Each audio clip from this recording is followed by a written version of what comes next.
Hello, hello mga ka-sweet bites! Ito nga po pala gumagawa tayo ng round cake.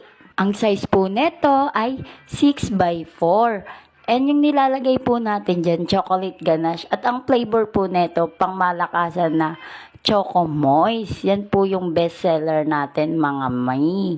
At yung nilalagay po natin na blue ay ACC whipping cream. Yan, pangmalakasan po yan. Stable and ice cream po yung lasa. Kaya sa mga new bakers, maganda po yan, lasang ice cream.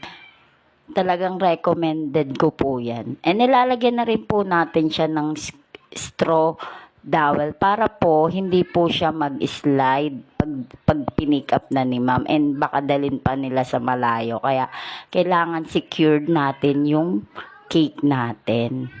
Repeat customer nga po pala natin si ma'am. Kaya salamat po ma'am sa pag-order.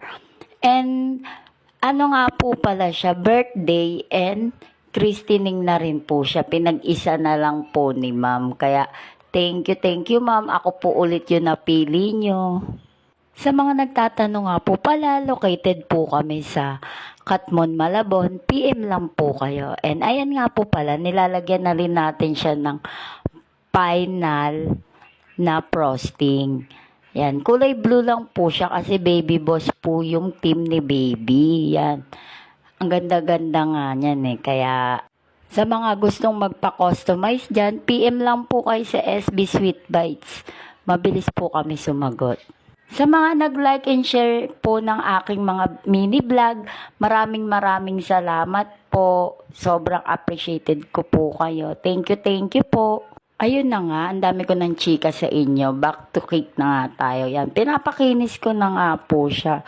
Yan, sobrang nakakapagod talaga magpakinis ng cake. Buti nga ngayon, okay na yung napapakinis ko na yung cake eh.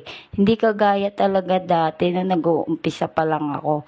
Ay nako, struggle is real talaga mga mi.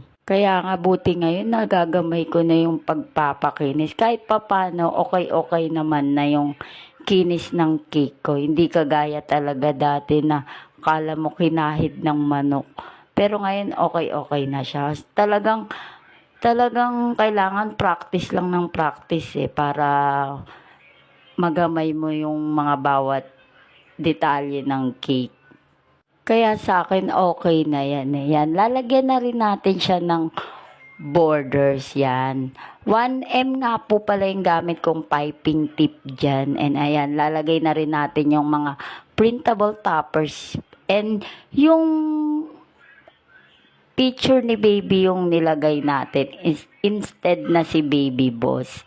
Yan. And sa baba, lalagyan na rin natin ng borders para kasi ayun yung nakalagay dun sa inspo ni ma'am. Ang ganda eh, no?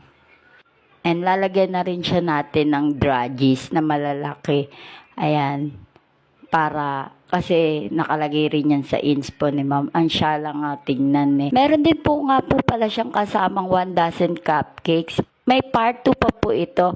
At sa mga nagustuhan po ng aking cake vlog, pa-like and share na rin po. Thank you for watching!